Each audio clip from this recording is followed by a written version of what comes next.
you just don't take massive action for one day. It's being able to do it consistently every day, because eventually that's what's going to yield results.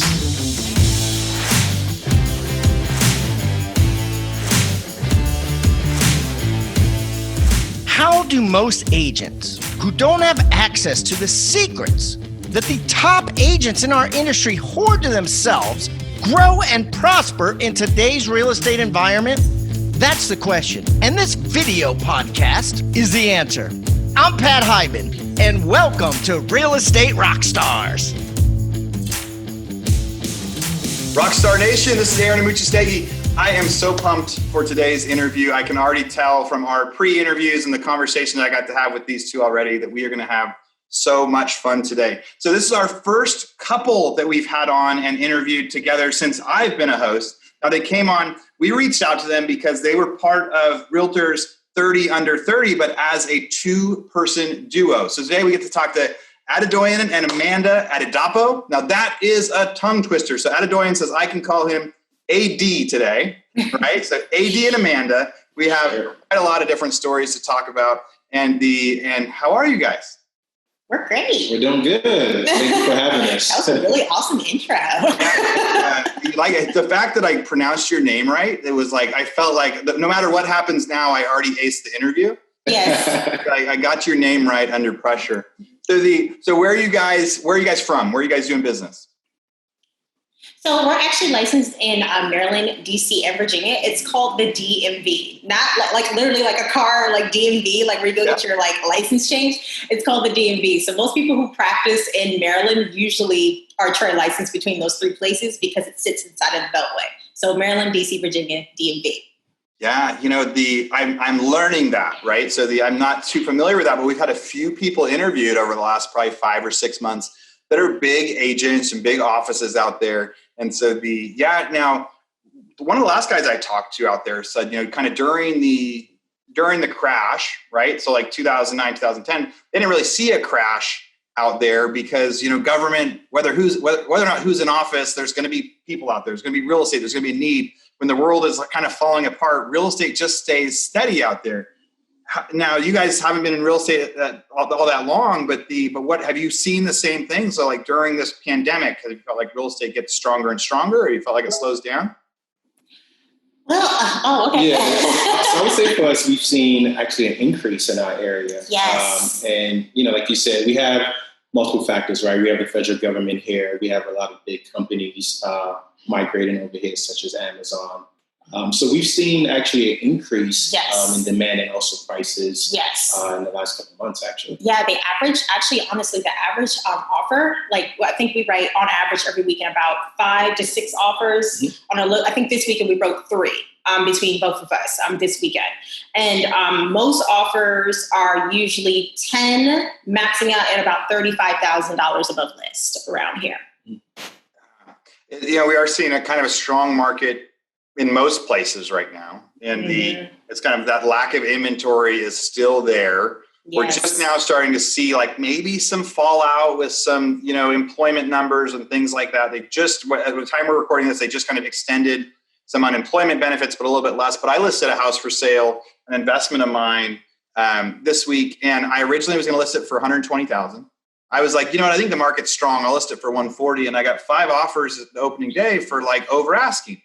Right. So I thought I'd sell this thing for $120,000 and I'm going to sell it for $150,000. And it's just an average rental investment property. So it definitely is a strange market, very unique. I've only seen a couple of markets like this since I've been doing real estate, and we will see what happens. So pre-COVID, how many transactions did you guys do last year? Sure. So last year we did 18.5 million, 72 units. So 18.5 million, 72 units. 18.5 million, 72 units. How much have you done so far this year? Ooh. So this year we're on track again to doing the same numbers. So we've closed 38 transactions, and we're on pace to doing the same 72. Yeah. All right. So before we get into how you guys kind of got into real estate, where do you guys get most of your business now?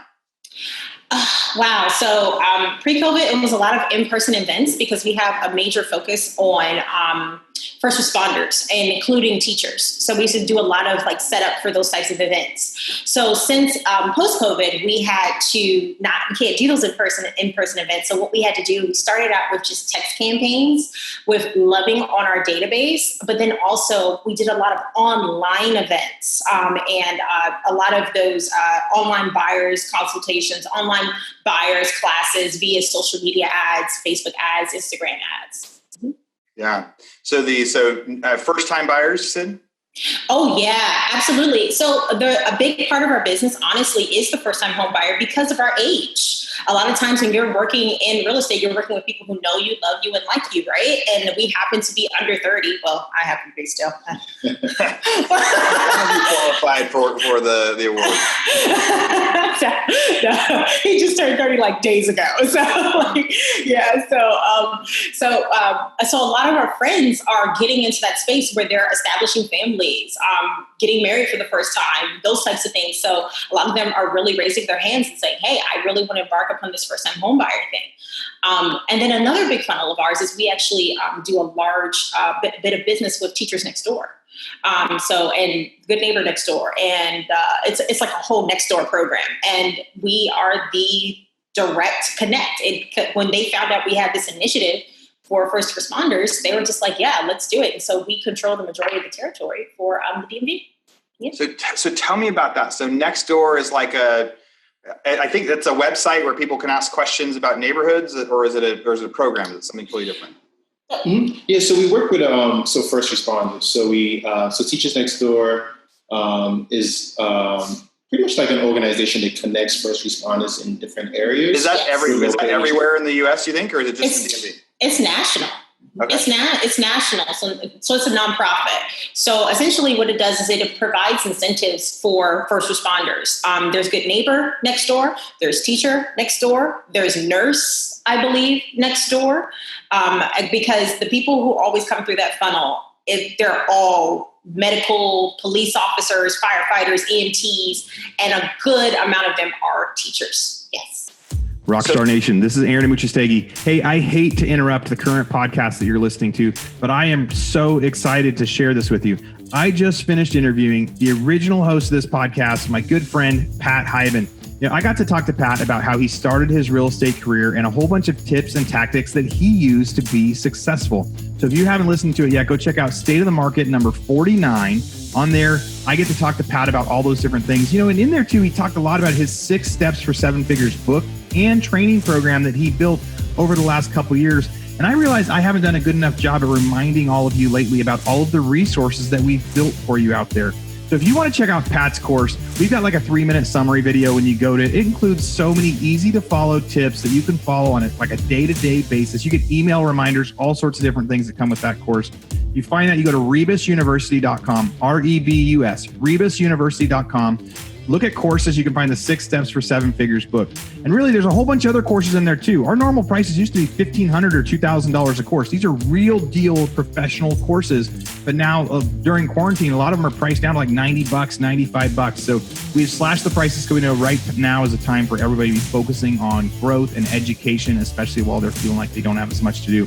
And if you go in there and you figure like there's a lot of different courses you want, maybe you don't want to buy the a la carte. You can go to futureofrealestatetraining.com and you can get access to all of our different courses for $97 a month. I think there's a discount on there if you go a year, or there's even like a lifetime option that you can pay. You get access to every course we ever put on Rebus University for as long as we have it. So go check out those options, Rebus University or futureofrealestatetraining.com. All right, back to your podcast. Sorry for the interruption. Somebody's a new agent in a new city and they're like, hey, I want to do this. I want to go start, targeting first responders and helping them get in houses. And they want to try to, work with some companies like Nextdoor. What advice would you give them? What steps would they try to take to go try to do that where they live? Oh, well, you should talk about how moving it and how we can start. One way, if you're just getting started, one thing is to connect with your local school boards. So pick up the phone. And the really cool thing about the connecting with teachers is that a lot of times these teachers are actually moving from out of state. A lot of teachers are the wives of military. A lot of times they get the profession as a teacher because it's a job that they can get in any state. That's the same thing with nurses as well. So what they'll do is around June, you can pick up the phone, you can call the school board, and you can say, hey, do you guys have any like new teachers that are moving to the area? And hey, can I come and do like a lunch and learn? Well, this is, of course, in an in-person world, but in a COVID world, you can pick up the phone and say, hey, can I do a quick like Zoom call with your new teachers and let them know about the programs that are coming to this area to support them in their home ownership goals. And 9 times out of 10, most school boards love the fact that you're contributing because teachers love free stuff. So they love the idea that you're like, wow, you're coming to contribute to our school like this? Absolutely. So they bring us in. When we were doing it in person, we would bring pizza and cookies and water, like Costco stuff, honestly. We'd bring cookies, pizza, and water. We would sit down, we would talk. We would honestly bring like 13 leads, like people who just, they may not be ready to go right now, but they raised their hand and said, yes, I'm in an apartment. Yes, I just got to the area and I definitely want to buy something in the next 6 months to a year. And you're going to be their point of contact. Or yes, I'm upgrading or downgrading. Oh my gosh, we've gotten listings from it too. Yeah. Oh, and then once you get to how you get to next door is by doing a certain amount of volume too. There's a qualifier too. Yeah, I have to. You don't have the top of your head. Okay, it's like there's a certain qualifier too. I think it's like 5 million or 6 million once you in volume and a certain amount of sales, and then you, of course, you interview and then you get into the program. One of the last few times that I actually interviewed Pat Hyben on here, he talked about targeting, first responders and teachers and things like that too. And then that was a big part of the way that he started his business. And he said that it's really like a snowball because once you get to have one teacher as a client, then you got to go to the rest of the teachers and say, hey, did you know that I sold a house for so-and-so? Like, oh, so somebody says, oh, I'm a police officer. He goes, oh, do you know this person over at that one? I sold his house or a fire department. So it starts to snowball into this big business to go like, hey, you can like, no, I specialize in first responders. I did this person's. You only have to have 1 or 2 of those to become your story that you specialize in first responders. And then you get to take care of everything. We actually did. We partnered with Disney and Marvel Entertainment. This is, again, pre-COVID, but this is last summer. We partnered with them because the final Avengers movie was coming out. And those are the superheroes in the Marvel universe. So what they did, Disney sponsored it, Marvel sponsored it.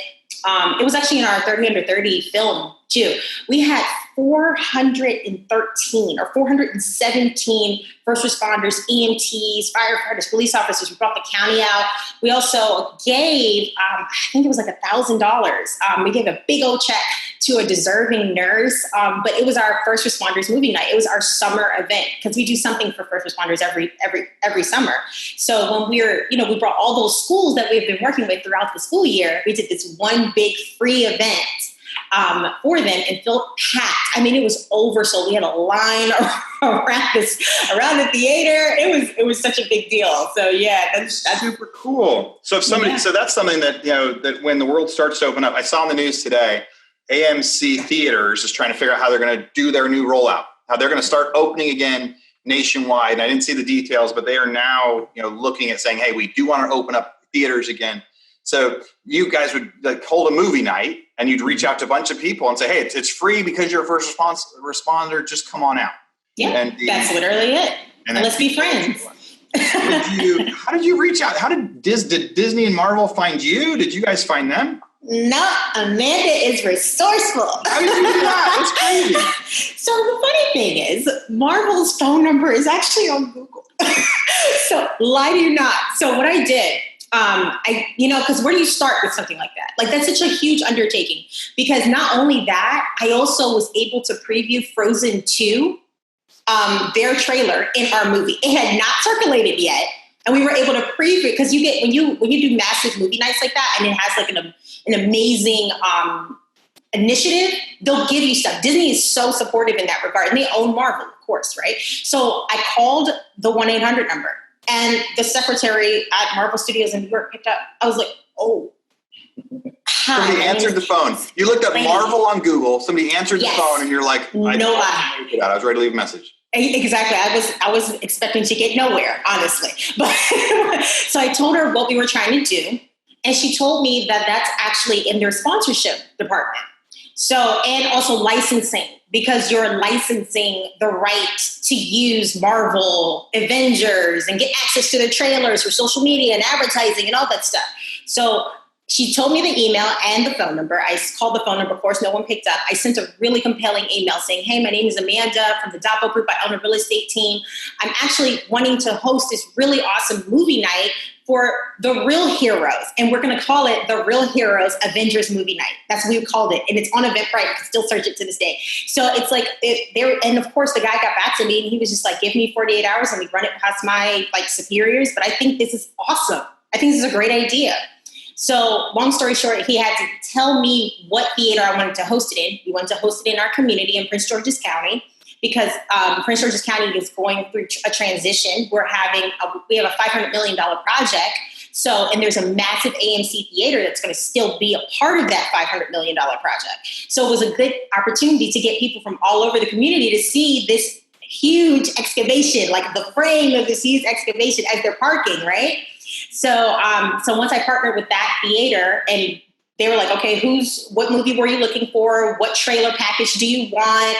That whole 9 yards. It honestly just became very simple. It was just about coordination at that point. But it was the movement. That's what they got behind because it is a superhero movie and we were supporting real superheroes.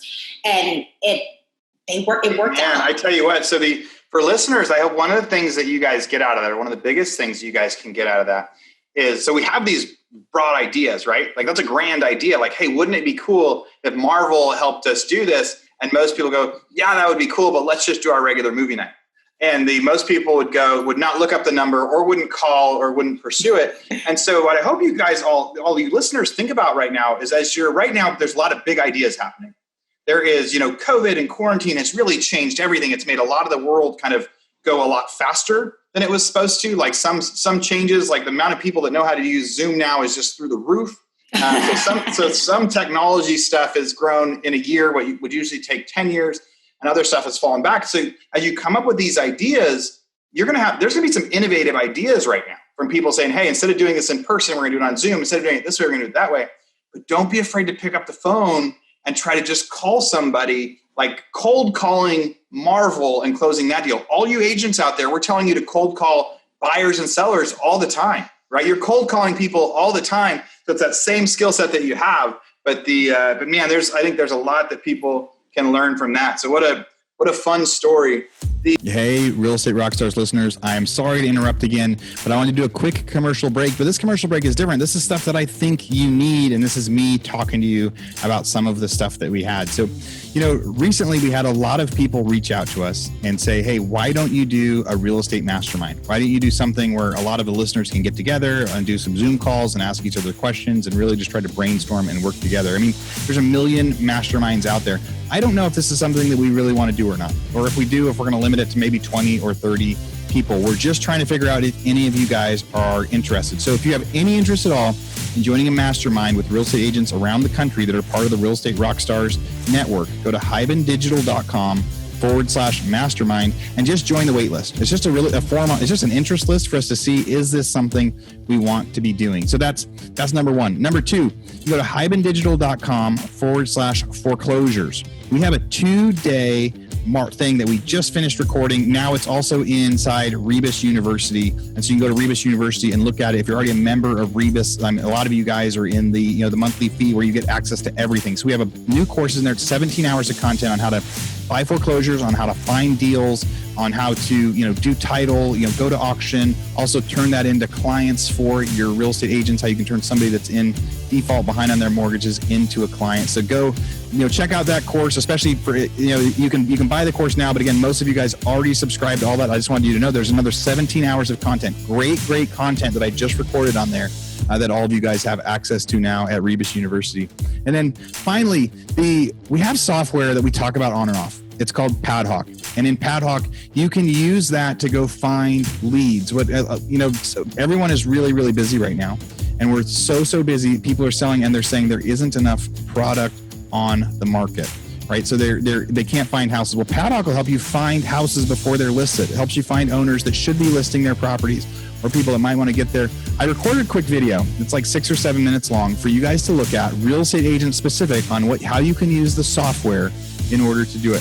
So go to hybendigital.com/leads. Again, there's a video in there. I talk about how you can use the software to do it. Check it out. If it's something that you like, you may want to sign up for it. $99 a month, but it's nationwide, any city out there, and it is a great way to find houses. So right now, people are saying there's lots of buyers, but we can't find enough houses. Well, maybe you can use this software to go find somebody that hasn't listed yet and make them an offer on their house. All right, back to your regularly scheduled program. Thank you for letting me interrupt you with that break. So, AD, let's change gears a little bit. Let's tell us about, so what year did you get into real estate? And I want to hear about your first deal that you did. Sure. So I got into real estate in February 2016. And I didn't close my first deal until actually August. And it was a $22,000 property in Baltimore City. And that's not the commission. That was the sales price of the home. The sales price, $22,000. That's awesome. Yeah. So it's funny. So the day of the walkthrough, actually, I didn't realize who Pat Hyman was, but I was doing my walkthrough and I noticed that there were a couple of gentlemen inside the house. And because I'm so brand new, I'm asking the gentlemen, are they supposed to be there? And they told me, yes, of course. So they told me they were going to go. So I asked them, I said, hey, do you know Pat? I didn't know who Pat was. This was my first transaction. They realized Pat was probably, not in the business then, right? So I said, hey, do you know Pat? They said, yeah, stay right here. Let me go get Pat for you. So I said, okay, I'll be here. Waited for about 15, 20 minutes, realized they weren't coming back, realized that they were squatters. So I went inside the house myself. They tell us in real estate school, you get there before your client. So I noticed as we were doing a walkthrough that, all the pipes had been ripped out, the copper was done, and the client brought this up to my attention. And I said, yeah, it looks a little bit worse than when we saw it 30 days ago, but, I think it's still in great shape. So he said, okay, and we went to closing. This is really where it gets interesting. So at closing, he actually brings it up to the attorney that, the house was a lot more damaged than when we first saw it. And the attorney looked at me and said, talk to your agent. And it took me aback. I said, oh my gosh, I'm the agent. You're like, he looks at you and you look over to the wall like, wait. I did. So I said, give me 1 second. So I went outside. I called just a couple people, mentors, coaches. So nobody picked up. My coach called me back. And he told me, he said, it's 4:30 p.m. on a Friday. It's the last day of the month. There's a foreclosure. It's as is. You need to tell your client that the bank is not doing anything. That's how it is. I said, you want me to say it like that? I said, yeah. Just like that. Are you sure? I said, okay. Very nervous. So I go back in. I told him, I said, my coach told me to tell you that it's 4:30 p.m. on a Friday. It's as is. The banks are not making any repairs, and this is what it is. And then he said, okay. And then we closed on my first transaction. And I officially became a real estate agent 7 months later. Officially, and what year was that? 2016. 2016. That was, so it was an REO. And so you show up and there's two guys hanging out in the house. And they're like, yeah, we're supposed to be here. So so squatters, that's a big thing that, doesn't happen as often anymore. But it happens. It happens on our houses at different times. I had one recently that we went to change the locks on a vacant house. And I saw through the window there was like a giant fire inside, and they had built a campfire inside the house to keep it warm. What? Yeah, I was lucky I showed up when I did because the squatters. We had a house get burnt down, a new construction house get burnt down from squatters that were inside just trying to keep warm at night and accidentally set the house on fire. So there's two squatters in the house. Yeah. You're new in real estate, so you're like, maybe this is the sellers, maybe these guys work for Pat. Maybe something. They're like, yeah, cool, no problem. And then you realize it. And so you get to go to the signing table. And that really is a lesson about REOs, especially $22,000 REOs and back then, because we buy a lot of REOs. And there are times when we go back to check it again, like the day before closing, just to make sure that it isn't totally trashed or burnt down or gutted. Because sometimes that happens, right? You do get an escrow on an REO and you come back a week later and somebody now went and took the cabinets or something like that. So it is good to check it. But yes, then there's other things at the last day. They're like, no, you can say no and put it back on the market and the bank can start over, or we can get this house. And So a lot of lessons there. But what I thought was really funny and really neat with that was just the fact that Pat Hyben was the listing agent, your very first deal. So had you listened to Real Estate Rockstars before? Had you listened to Pat on a podcast before you had done your first deal? No, I had no idea who Pat was. I didn't realize he was a mega agent in Keller Williams. I was just trying to make my first deal. And I just happened to know he was the listing agent. And he wasn't even working it. It was somebody from his team. I just knew it was the Pat Hyben group. So yeah. So who was, and how did you get that first client? So it actually came from my little sister's friend's brother. I know it's kind of a tongue twister there. But he wanted to get in real estate and he wanted to get his first investment. And I told him that I was the man for the job and he was going to buy it cash. And we went around Baltimore City and he finally picked a house. And 30 days later, it's so hilarious because I was working another job at that time. I actually had to take off work from my full-time job to write that contract. And I still got it wrong. It took me 8 hours and I still got it wrong. Those contracts are hard when you first get started, but they are. Oh my God! But doing it as a side job, very cool as it got there. But also, so you got your first client. It was a kind of a friends and family type thing. Yeah. Just from really letting them know that you're a real estate agent now. We tell people all the time. I mean, that's the biggest thing that people are saying about social media and everything else. Make sure everybody that you've ever met knows you're a real estate agent. I used to assume that everybody already knows a real estate agent. Everybody already has a real estate agent. And what we get to find out is some people do and some people don't, and some people see all sorts of them, but they're trying to see who's hungry, right? Yeah. They want to know, if they might know 10 real estate agents, but the one that's posting every day about being a real estate agent is going to be the one that they call to be their real estate agent. And so I love it that was the first one. So, and remind me, what year was that? So that was 2016, August. 2016. Mm-hmm. When did you start listening to the Real Estate Rockstars podcast? So just to kind of walk you through. So 16, I did 3 units. Really excited. 17 was like 18 units. And 17 was a big year. So I proposed to my wife now, Amanda. We bought our first house. And I was thinking about leaving my job. So like I started my MBA program in real estate around the same time in 2016. And I knew at the end of the 2-year journey, I was going to make a decision. So come, 2017, had a pretty good year, like 5 million, 20 units. So then I started listening to the podcast when I was going to leave the job, right at the beginning of 18, like December. So real estate was a side job at the time. So exactly. You had your normal job and you had real estate, and you got to start listening to the podcast. Yeah, so I wanted to get myself every motivation and encouragement I could since I was about to leave the job. Wow. And, just get my mentality ready, right? Because that's important. Because that's half the battle. Because if you believe you can, you can. So people can make money in real estate as a side job. They will make more money in real estate as a full-time job. It does take, especially if you have to take off your normal job just to go write a contract or show houses. So Amanda, 2017, you married AD. Uh-huh. What job were you doing at the time? I was working. Say it again. We got married in 2018. Yeah, I forget because we've been together forever. Yeah, like 8 years. 8 years. We're college sweethearts, if that sort of in a weird way. Not really college, but around college. But college age. Yeah. So I was working at a physical therapy office as a physical trainer. So they had I really love the idea of this therapist because they did the medical stuff, but they also did the exercise stuff too, and the nutrition behind it all. So I was working out a patient who had just gotten a new hip and knee replacement. I had to put her into a 90-degree angle. And because proper form, right? And put her on the leg press, and I had to get her exercising. A lot of the other trainers and therapists didn't want to work with her just because she just had a really negative way about her. I guess she was just really unhappy in her size and her body and things like that. She was upwards of like 300, so I can understand a number of things have happened. So I just wanted to be her friend. I was like, look, you know what? I'll work her out. No big deal. So put her on the leg press. Meanwhile, outside of that, AD is like real estate rock star right now. Like he's like showing these checks. He's just like, yeah, man, I did another deal, 8,000. Like Oh, okay. You're going to work and I did this in 2 hours.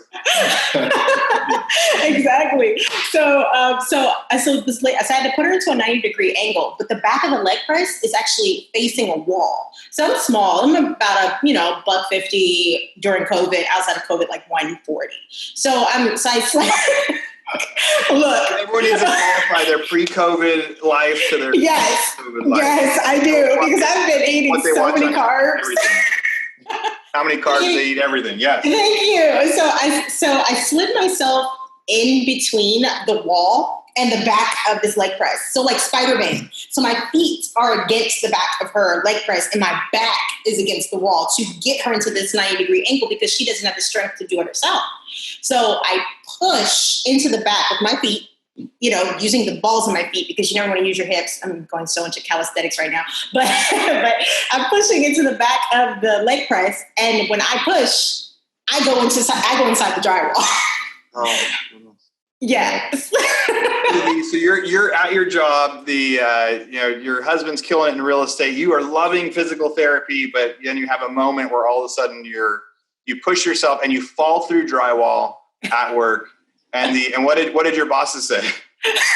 So usually my hair, I have a curly afro or straightened with extensions or something like that. But at that time it was like really big and curly. So imagine, and I didn't know, to my understanding, I did not know that drywall was like powdery. So I'm covered in powder, in my hair, just like Pillsbury Doughboy levels. I look like I got in a fight with flour. So I'm covered in powder and I come out limp out the thing. The customer's just like, are you okay?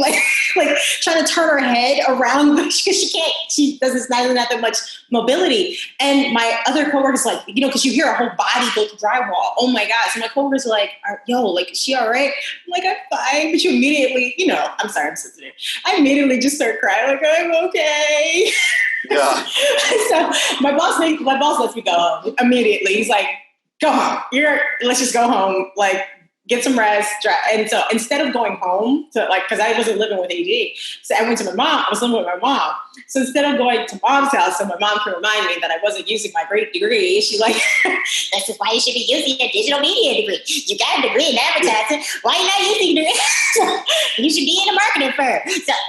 So instead of hearing that, I went to my boyfriend because I wanted to be comforted. I was on the phone with him telling him what happened. He's like, hey, just come on over. And I was like, can I just stay here for the night? He's like, yeah, whatever. And I took a shower, put a shirt on, and I was just like, I'm just going to get some rest because I got to be there at 6 a.m. because I have all these clients and things like that. And he's just all super Batman levels, Black Batman, of course, just he's just like, babe, his voice gets all deep, babe, you're not going back to work. You're going to do real estate. He's like, you have an advertising degree. I'm like, oh, God, it's like my mom. Yeah, you brought up the digital marketing degree. Didn't get covered in drywall dust. Exactly. You're like, let me call my mom really quick. Exactly. He's like, you're so good at advertising, so good with people. He's like, yeah, you know what? I'm going to write the letter for you right now. I'm like, and I'm crying as I'm typing my resignation letter. So I had to help her type it up. I had to show her the numbers. I said, hey, this is what we would make per transaction. This is what you make at your job. And I understood where she was coming from because we were getting married 2 months, right? This was in 18. This all happened in February or March. And we were getting married together yet. A couple months before you were getting married. Yeah. You have this moment. So then you help her type up her resignation letter where she's going to say, I'm not going to do physical therapy anymore. I'm going to go use my digital marketing degree. Yeah. Mom want me to. And, exactly. So how quick was it? Did you jump right into going to get your license? You start studying, study your test? No. Oh my God. Well, oh yeah. Well, okay. Yes. Absolutely. That stuff. Yes. So immediately started studying for my test. Help me with the timeline. She got her license in April, a month before we got married.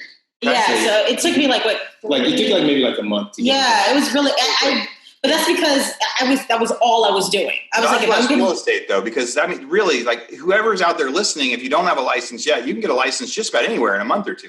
Yes, you can. And do it. So a month later, you've got your license. Yes, exactly. I did fail my test once. It took me 2 times to pass the test.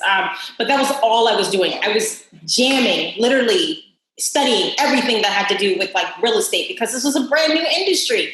So then from there, we had the wedding. We are two different cultures. So he's Nigerian. So Nigerian weddings are huge and expensive. We wanted something small. They wanted something big. We met in the middle at 200 people. Yes, that's small in Nigerian weddings. So broke. Like after the honeymoon and everything, we ran up the credit cards, the whole 9 yards, and then. So like I'm a planner. So what I didn't realize that weddings actually cost money because I was one of the first of my friend groups to get married. So for everybody out there, don't laugh at me. I was budgeting $10 per head for food. And I don't know where I got that from. $110. Yeah. So we went through all our savings. So we came back from like our honeymoon in June. I was in my cousin's wedding. So like by July. We had to go to Texas after that. Right after that. So the agreement that we made was that when we came down to like, month or 2 months, I would have a conversation with Amanda. And he didn't do that. About me, going to go get jobs, right? Because we're down to 1 to 2 month savings. So I remember this, I think it was like mid-August. I finally sat Amanda down in our house. So we're 3 months married, got a new wife. I told her mama was going to take care of her. And I'm sorry, my first wife. Like you got it from the store. This is my new wife. And here I am telling her that we are like down to a month saving. I've been but like, where were we? Like we had furniture and everything in our house, but we were sitting on the floor for some reason. We just had to hit a really low level. You had to make sure that there was a really serious conversation. Yeah. So I felt horrible because I was applying the job 2 weeks, right? So I wasn't really upfront with her. I was applying, right? Here I have this MBA, and 2 weeks applying to the job, still hadn't gotten any response. So I finally sat her down. I said, hey, this is, we have X amount in the account. This is how much we can go. And I think we may have to go get jobs again. And meanwhile, I just left my job 8 months ago, right? And told me to leave mine. And I told her to leave hers confidently, maybe overconfidently. Yeah. So, and we told all these people were leaving their jobs, going full-time in real estate, and here we are. We broke.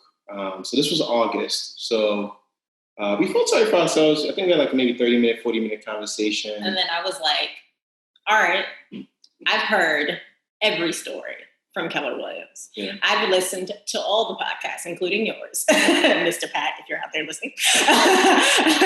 And I have heard all the stories of people losing everything. I'm talking about Hurricane Katrina levels and coming back and being on Gary Keller stage level. Like I've been in like trainings for people and I've seen those stories. I'm like, what's so different between them and us besides good old fashioned work ethic and faith?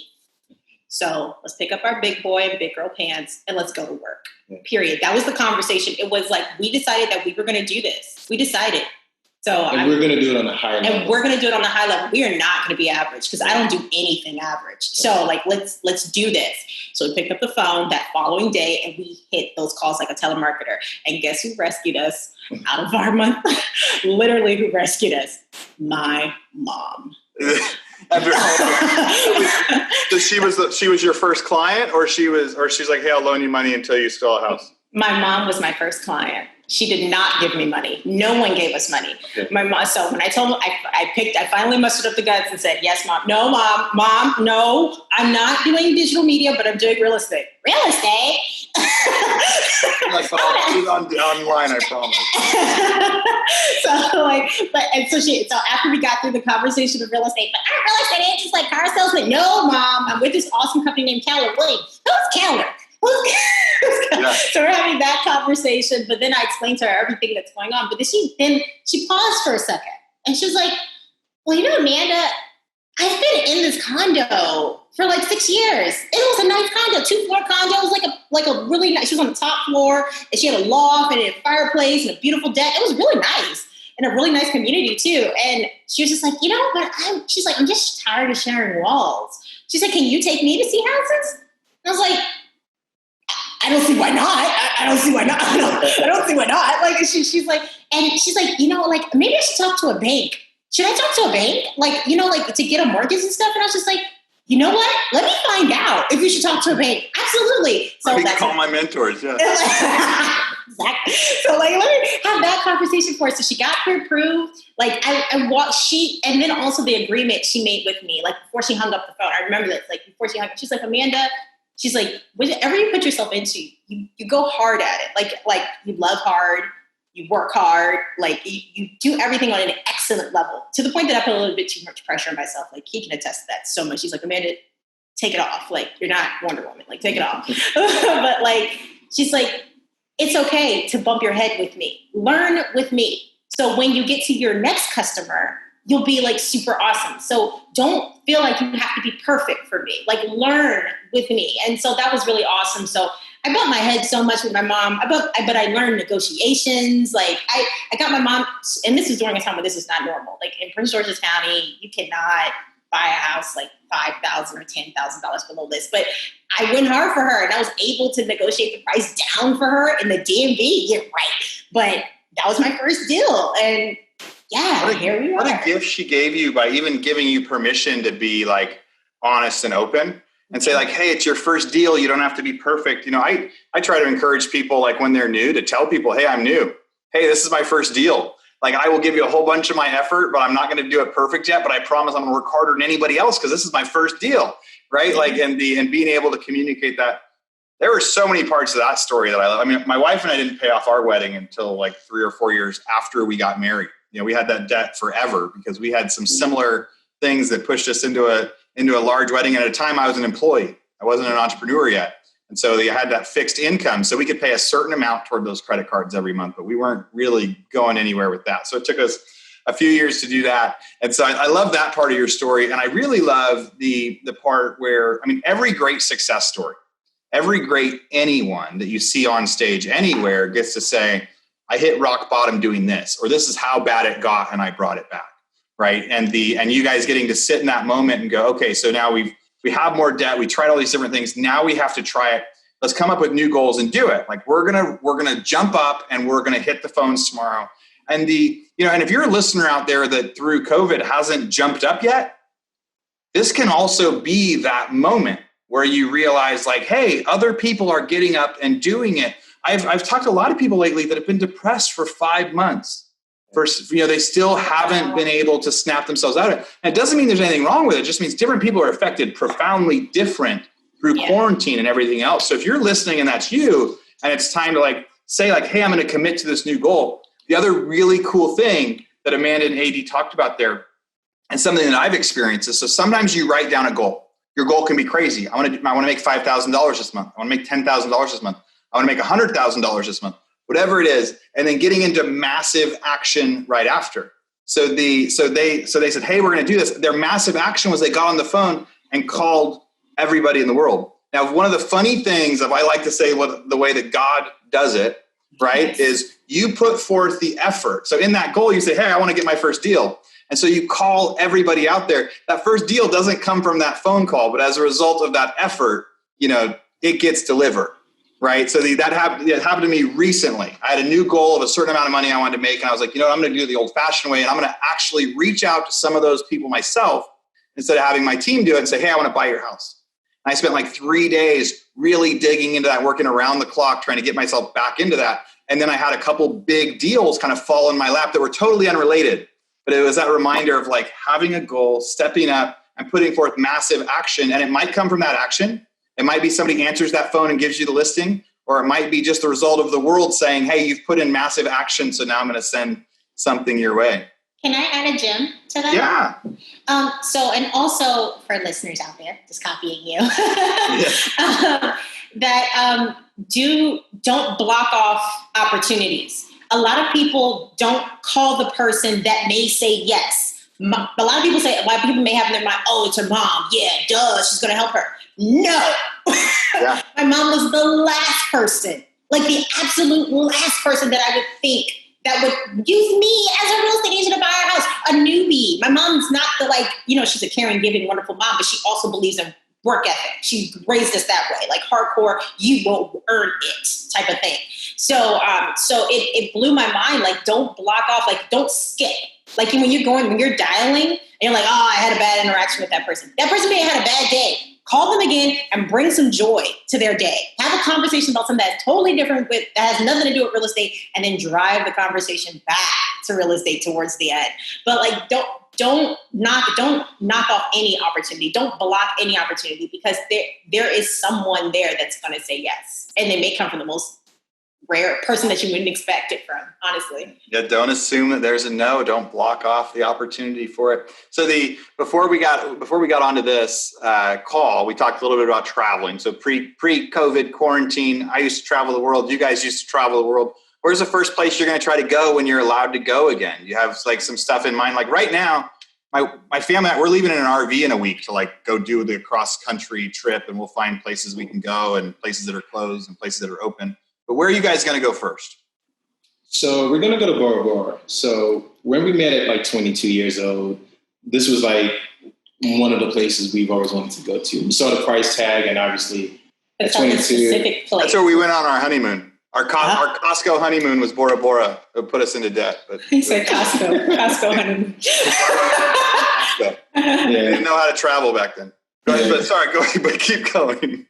No, but that's where we're going to go next. And we were going to actually do it this year, right? For our 30th, and it was our anniversary trip. Exactly. Yeah. So that's going to be the first place we're going to go. Yeah, it's the Four Seasons, Overwater Bungalows and Bora Bora. That is the one. Like for us, we wanted to get like the suite, and we wanted to face the mountains. Just because when we do vacation, like we're not the adventurous type. We're like the relaxation, extreme relaxation. Like I want to melt into the sand, and my DNA becomes part of the ocean. Like you guys will love Bora Bora. We stayed in Overwater Bungalows. It was our first time we'd ever left the country, gone anywhere, and you've got the fish underneath you. And there was no internet either. So if you want relaxation, I mean, maybe they've come a long way since then, but back then there was no internet. So if you wanted to be, connected, you just couldn't. So there was nothing more relaxing in the world than actually going to a place where there was literally no way to stay connected while we were. I love that. That's awesome. Yeah. Maybe I aged myself and it's impossible. There's only 7 COVID cases in Tahiti. And so that's pretty darn good. And I saw that was one of the places that was going to be opening sooner than later. So I just got back from Cancun. I told you guys ahead of time that was a little bit different, but start checking it out. I hope the next time I chat with you guys, you're like, we booked our trip, we're on our way to Bora Bora, and we're going to go live while we can, right? Like what are some of the lessons you guys have learned through quarantine and COVID and all the craziness? So for me, I would say is just being consistent in everything, right? Whether it's in professional or in your business life. So, if we're going back to the interview, how we talked about taking massive action, you just don't take massive action for one day. It's being able to do it consistently every day, because eventually that's what's going to yield the results, not just the one time. So for me, it's working out steadily, doing my lead generation, doing my lead follow-up, still understanding that, we have to get through, right? We know when the end is coming, but for a lot of people, it's just a process, because they don't know when it's going to be over. It's sometimes difficult, but if you just keep pushing through every day and keep doing consistently the actions to get the results, then eventually you get the results you're looking for. Such a good point that people get so overwhelmed by not knowing. They're so overwhelmed by the unknown. And you're like saying, hey, you can get overwhelmed by the unknown too, but just focus on your habits. Stay consistent with your habits. Yeah. Don't focus on what we don't know. How about you, Amanda? What have you learned during all this? It's okay to pivot. It's okay to pivot, and relationships matter. So a lot of times, a lot of people are like, oh, are you concerned about doing the same amount of volume or doing more or hitting all these big goals? There's so many ways to hit those exact same goals. The pivot part in relationship matters is sort of twofold for me, because when we were doing those hardcore text campaigns, we were staying present with the vendors and the people that loved us the most last year. And we got a massive lead from it. So we have a new project in Baltimore that is stressful and the bane of my existence, but still great. But it is a 200-unit lease with it's a 7-year project. It's 3,000 units in total. But we are their agents. But we did that listing presentation. We had to do it in person with masks and gloves and everything like that. But we are the listing agents or leasing agents for that project. So imagine 200 units running under you. But that came just by hitting the phones, just by staying connected to my title company. From my title company. Like she picked up the phone, she's like, Amanda, do you do rentals? And me and Nate are like, no, not really. But she's so sweet and so yes. She's like, I said it like, sometimes it depends on the client. She says, I have this vendor, this client, commercial, who has these new apartments, 200 units. They just opened in March at the heat of COVID. They were supposed to kill it, home run. It was supposed to be so easy for them. But that building just opened, brand new building. And he said, and it's desolate. It's empty in there and they need some help. So we came through the doors, we had a conversation, and just by doing the basics, because a lot of times property managers don't have the sales mindset, the outreach mindset. So just by doing the basics, we were able to just start getting the momentum, start booking appointments, start getting people through the door. And now he's just like, we're like his lucky charm or something like that. And now we're the team, so. Pivot. I mean, one of the things that I've learned through it is like diversification. And whether that's being a leasing agent and a buyer's agent and a seller's agent, there are some of my businesses through COVID have crashed. Ones that I would have expected not to. And there's others that I would have expected to crash that have thrived and more than made up for the others. And so one of the biggest things I've learned through this is kind of that diversification. In order to really succeed and be successful, it's kind of like, we'll say, focus on one thing, make it your niche and crush it. But having like some backup plans, we've learned now that everybody needs a backup plan, because who would have thought like that really successful restaurant would be going out of business, or that really successful nightclub would be going out of business, or, there's all sorts of things that there was no way to guess, like, if I would have guessed they were going to shut down the world for 6 years, then I would have saw it, but nobody saw this coming. And so, having some of that on there. So you got my last question. So you guys are husband and wife, your team partners, like your business partners. Who does what? How do you guys balance it? Is it easy to work with your spouse? Is it difficult to work with your spouse? Who's smart? So Amanda's definitely smart. No way. You're definitely smarter. I'm more the numbers person. So like I do all the tracking for our business. So daily tracking, weekly tracking to our coach. And then Amanda really hires everything that makes us look good, right? So like, the market and the branding. And that was the really big benefit when she came on board. That's when we really, I would say we took off, right? Because, running a business is a team sport. So Amanda really does her part well. It took us a couple months. We're in each other's kitchen because, here I am. I think I built the business like $5 million. I thought it was going okay. And Amanda's like, no, we got to change that. We got to change this. Got to change that. I felt some type of way. But I had to allow her to come in and have her grow into that role, right? And actually is what has helped us almost quadruple our business since that point. So yeah. Aww.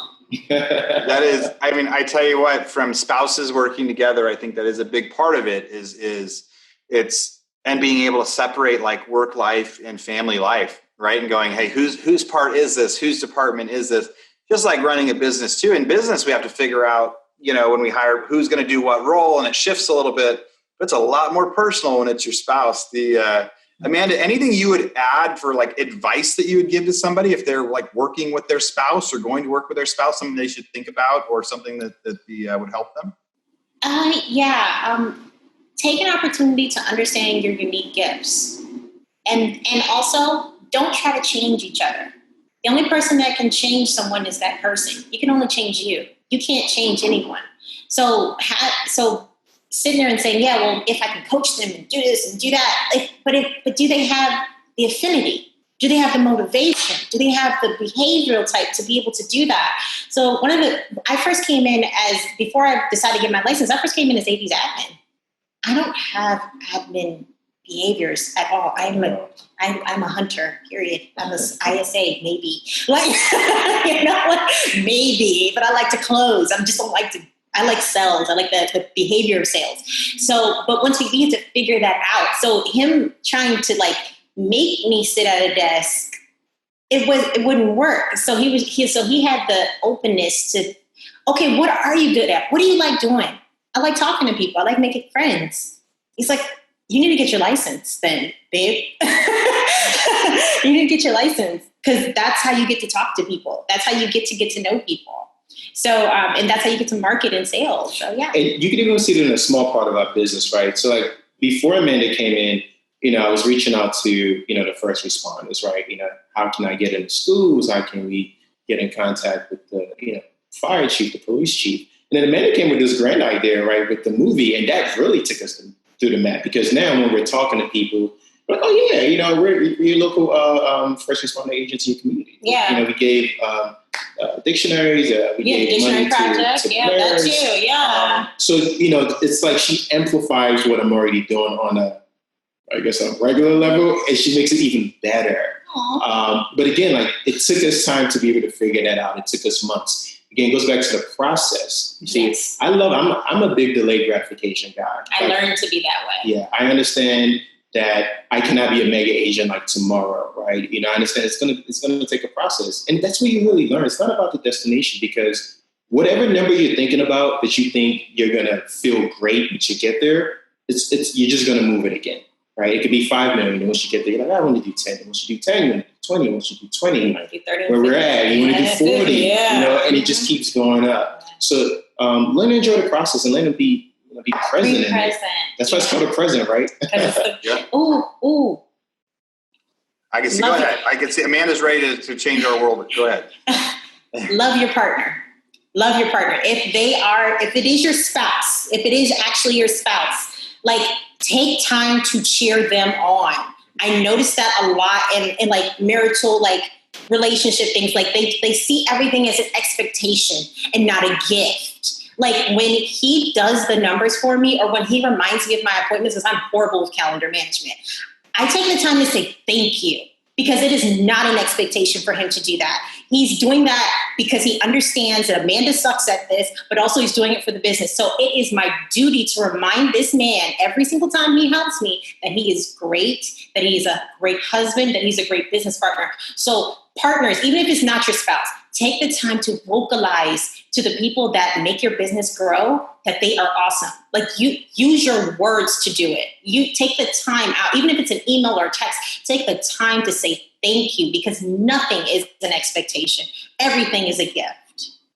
That is amazing advice. I don't know how we could keep going and be able to top that, but you're absolutely right. There are spouses, it can be a competition, it can be other things, but remembering to just say thank you and care. And one of the things I really like that you said too is figure out your own gifts. Like usually people get married because they have complementary gifts because one person has an outgoing personality and one has less, or one likes this personality. We balance each other out. So being able to take that inside a business and saying, all right, this is your strength. We're going to have you do this. This is your strength. We're going to have you do this. And then we're going to root each other on.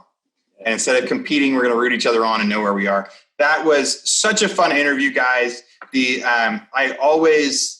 nothing I like more than getting to interview people that were previous listeners of the podcast. You were listening to the podcast when you were, just getting into real estate. You were a few years in, but it wasn't your full-time job yet. And when we get to call you guys and reach out and say, hey, we'd love to have you on the podcast. There's nothing that's more exciting when they say, oh my gosh, I've been a listener of this podcast. So thank you for coming on. Thank you for reassuring us that we're doing the right thing on here as we continue to try to add value to agents, new and veterans and everywhere else out there. If somebody wants to reach out to you guys, what's the best way they can reach out to you? Sure. So I'm very Instagram heavy. So Instagram handle is AD the Realtor. Another way is our website, and for Amanda, really Instagram heavy, daily poster, story poster. Amanda Our O-U-R Realtor. Amanda Our Realtor. Amanda Our Realtor and AD. Thanks, guys, for coming on. That was such a fun interview, and I should have you on here to do the news with me one of the days. So it should be some exciting stuff. So thanks, guys, for coming on. Thank you. Thanks. Rockstar Nation, thank you for listening to Real Estate Rockstars. Listen, I need a favor. If you find this free content helpful, if you find our downloadable items from each guest helpful, please, I need you to pull out your pointing finger. Yes, the one finger that points at people, and hit subscribe. Yes, subscribe. The more subscribers we get, the better we look in the ratings, and the easier it is to get guests like Robert Kiyosaki, Barbara Corcoran, all the players that are on $1 million listing in the different cities. All that stuff makes it easier the more subscribers we get. So please subscribe. And listen, there's a lot of places you can leave comments. There's a lot of places you can like. We're on Facebook. We have an Instagram page. Instagram page is I Am Pat Hyben. The Facebook is Real Estate Rockstars Radio. Feel free to leave us comments there. The most popular form of commenting seems to happen on YouTube. Yes, for whatever reason, it's a very open environment. So just go to YouTube and go to Real Estate Rockstars Radio. Leave us comments there. Some of them we will read on the show.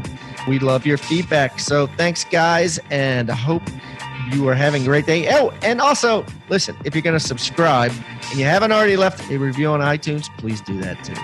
Have a great day, and thanks so much, Rockstar Nation. I really appreciate you.